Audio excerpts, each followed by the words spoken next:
verse on the Jester for Jesus website for today is from Proverbs chapter 10 and verse 28 as part of the verse, and it says this: "The hope of the righteous shall be gladness."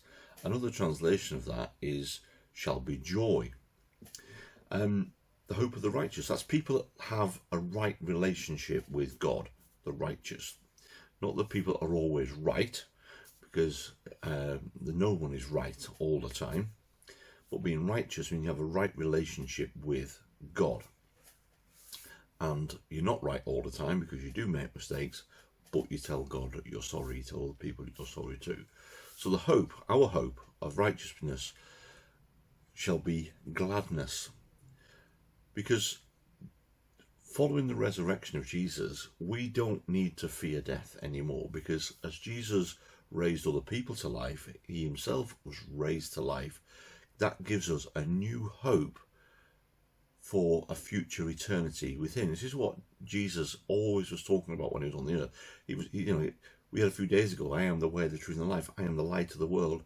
He was pointing all the way back to God, and no one comes to the Father except through me. All of these kind of things, he was pointing to himself and saying, look, you need to listen to what I'm saying. We can do that today by looking at the Bible, the New Testament in particular, although the Old Testament has loads of pointers pointing to Jesus, the Saviour, in the New Testament. Jesus isn't mentioned by name as Jesus in the Old Testament. He's referred to as the Saviour or equivalent. So the hope of us as Christians, the righteous, is gladness. Gladness will be there with God in heaven at a point in the future sometime.